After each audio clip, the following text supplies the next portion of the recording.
So I want to talk about this build right here. This is my third tomato plant in the bucket.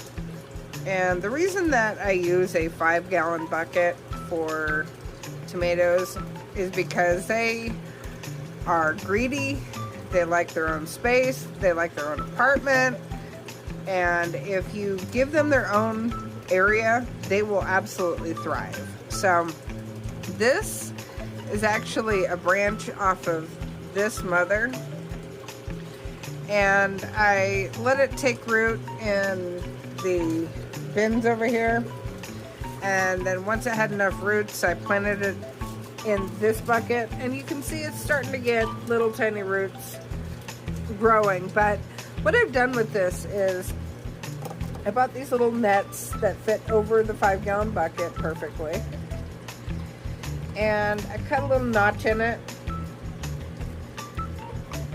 so that it has cord for the pump. Pump keeps the water moving in the bucket all the time, so it aerates. You can also use just the air tubes for it too, if you want to do that. That works perfectly fine too. And in fact, with the 5-gallon buckets, you could probably use one of these and feed one tube to each of these, and it would be sufficient. Let me show you what the roots look like with this guy after a year.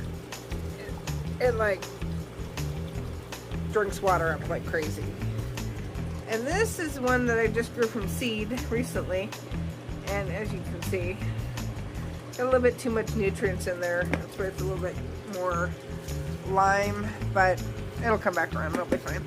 It's a strong plant, and it seems to be reacting fine.